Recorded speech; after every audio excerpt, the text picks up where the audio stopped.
At first glance, these places don't seem like much. A little bit of this, a little bit of that.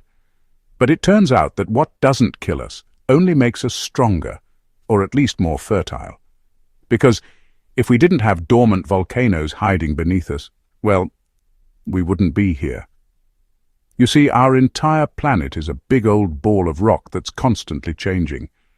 And with 500 million years of history, there are a lot of reminders of that all around us, like Hawaii, Japan, and Indonesia. They were literally built by volcanoes. But the real wild part about them is that they can sleep for thousands of years before rumbling back to life and spewing lava all over the place. So let's take a look at some of the most dangerous volcanoes in the world that scientists think could blow soon.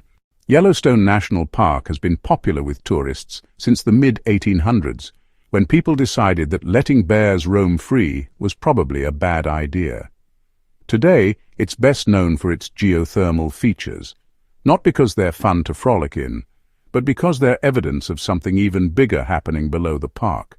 In fact, the entire region is a supervolcano.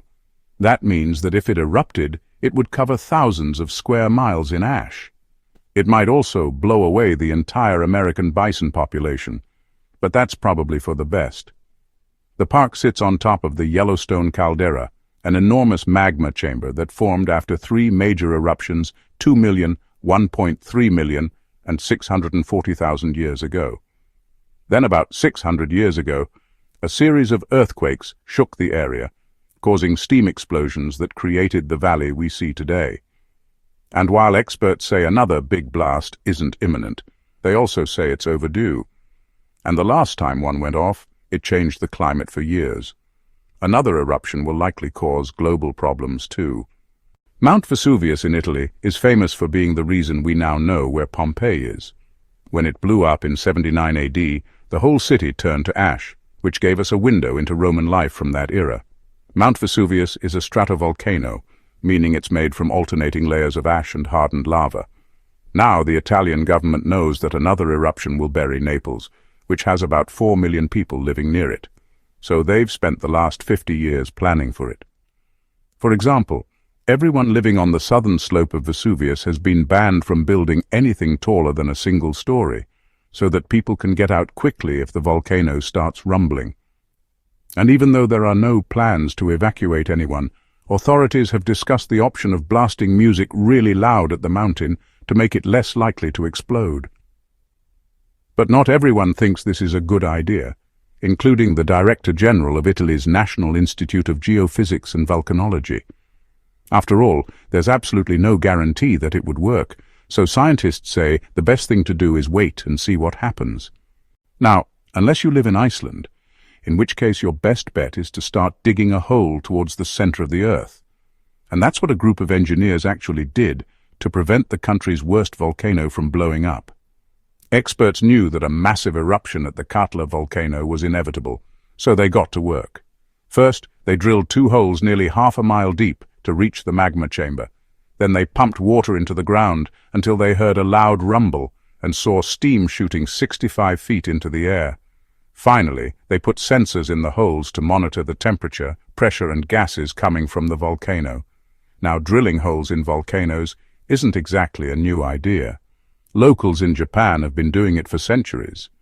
And while scientists haven't yet figured out why it works, they think pumping water into the chambers cools the magma, making it harder for it to rise and erupt. But just because humans have found a way to stop volcanoes from blowing up doesn't mean we've stopped them from blowing up on their own. And some of the scariest ones are in the middle of the ocean. The Hunga Tonga volcano in the Pacific Ocean is about 50 miles from the coast of Tonga, an archipelago nation that consists of 169 islands. It blew up on January 15, 2022, sending a plume of smoke 12 miles into the sky. Ash fell on the neighboring islands, causing widespread crop failure and contaminated drinking water. But there's always next year, right? In 2018, the same volcano erupted underwater and scientists measured it as one of the largest ever recorded. And the Tonga Islands are still recovering from it. Just goes to show that even volcanoes that stay underwater can cause serious damage. Sometimes you gotta go big or go home, especially if you're a volcano trying to break out of an island. Such is the case with Mauna Loa in Hawaii, which hasn't blown up since 1950, but could have another go at it very soon. Its last eruption lasted 8 days and covered 240 square miles with lava, and experts think it'll probably happen again within our lifetimes. Since 1975, the volcano has swelled at an average rate of half an inch per year, according to the Hawaiian Volcano Observatory. But it's not the only one that's restless. Mauna Loa and its sister volcano, Mauna Kea, both rumbled back to life in September 2022, prompting officials to raise the alert level to the second highest of 4 levels. Basically, this means it's time to keep an eye on things. The Sierra Negra volcano in the Galapagos Islands is a shield volcano. Unlike stratovolcanoes, shield volcanoes have gentle slopes. They form from fluid lava flows that spread out instead of piling up. This makes them a little less dangerous, but also a little more unpredictable. The Galapagos Islands are a cluster of volcanic peaks that served as the inspiration for Darwin's theory of evolution. And this particular one is the second biggest on the archipelago. The last time it blew up was in 1906.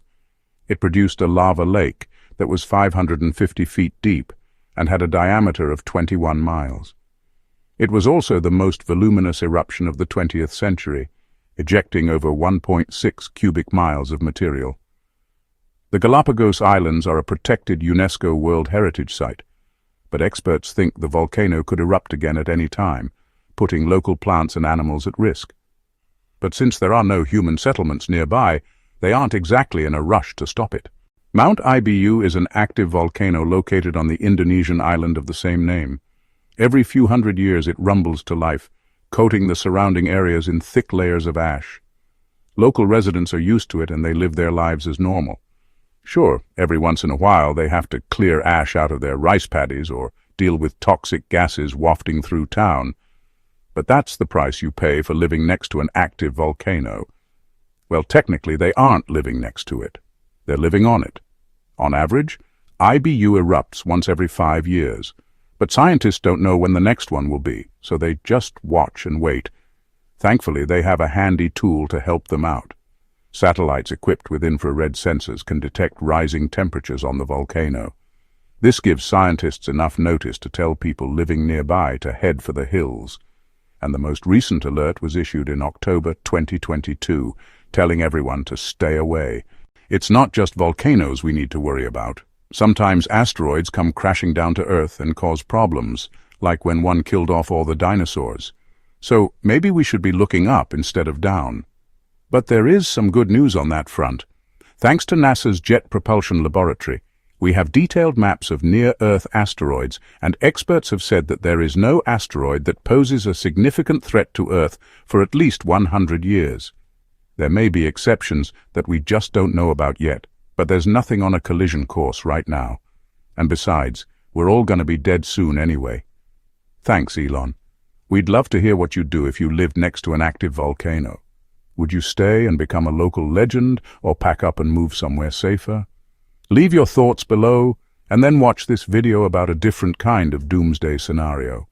Or this one about stuff that can destroy your house.